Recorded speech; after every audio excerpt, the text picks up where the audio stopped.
চক্রবর্তী।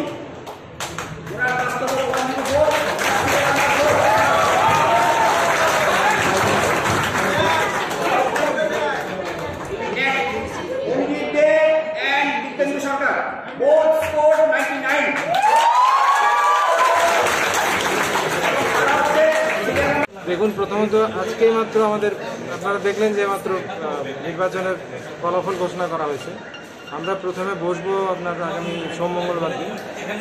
সামগ্রিকভাবে একটা বিবেচনা করা হবে কোনটা প্রায়োরিটি। আমরা আগেই বলেছি যে আমাদের কতগুলো নির্দিষ্ট এজেন্ডা আছে যেটা নিয়ে আমরা কাজ করতে চাই, যেমন অ্যাপ্রেন্টিসদের স্টাইপেন্ড দেওয়া, তারপরে ওয়াইফাই, তারপরে আপনার লাইব্রেরিতে বইপত্র ইত্যাদি অনেক কিছুই আমাদের প্রজেক্ট আছে। তো আমরা সামগ্রিকভাবে ওটা বিবেচনা করব, বারের ফান্ডের অবস্থা দেখব, দেখে আমরা আপনাদের আগামী সপ্তাহের মধ্যে জানাতে পারবো যে আমরা প্রায়োরিটি কী থাকবে। তবে হ্যাভিং সেড সো আমি এইটুকু আপনাদের বলতে পারি যে আইনজীবীদের হাইকোর্ট বারের যারা সদস্য তাদের ওয়েলফেয়ারটা টপ প্রায়োরিটি থাকবে। অন্য কিছু কী হলো না, টপ প্রায়োরিটি থাকবে, ওদের যাতে কোনো রকম কোনো অসুবিধা যাতে না হয় ওকালতির ক্ষেত্রে বা ওদের ব্যক্তিগত পারিবারিক। নতুন আইনজীবীদের ক্ষেত্রে নতুন কমিটির কী পরিকল্পনা রয়েছে?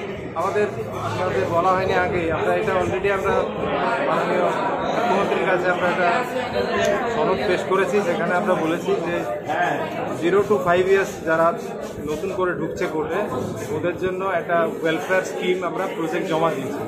তো রাজ্য সরকারও এটার উপর চিন্তা ভাবনা করছে। আমরা এবার রাজ্য সরকারকে অনুরোধ করব যে যত তাড়াতাড়ি সম্ভব এই জুনিয়র লয়ারদের জন্য ওই স্কিমটা দিলে তাহলে কোনো ওকালতিতে প্রথমে এলে পারে কোনো মক্কেল আসবে। এটা আমারও যা অভিজ্ঞতা, রাম জেঠমালানিরও একই অভিজ্ঞতা। এই জন্য ওদের যাতে প্রথমে এসে এই অসুবিধাটার সম্মুখীন না হতে হয়, সেই জন্য আমরা ওই স্কিমটার প্রাথমিকভাবে ওটাই আমাদের টার্গেট আছে ওদের জন্য করা। আপনাদের উন্নয়ন মঞ্চের কতজন? উন্নয়ন মঞ্চে জিতেছে আপনার হচ্ছে 6 জন, 4জন member, eastern secretary, president, treasurer না, আর ওদের জিতেছে 2জন মেম্বার, ভাইস প্রেসিডেন্ট আর ট্রেজারার। ওদের হচ্ছে 5 জন, 5 জন ট্রেজারার। Thank you. আমাদের কিছু মৌলিক দাবি ছিল, সেগুলো হচ্ছে ওয়েলফেয়ার ফান্ডে জুনিয়র আইনজীবী যারা, তাদের অন্তত 3 বছর যাতে একটা স্টাইপেন্ডের ব্যবস্থা হয়, তাদের হেলথ ইন্স্যুরেন্স যাতে একটা ব্যবস্থা করা যায়।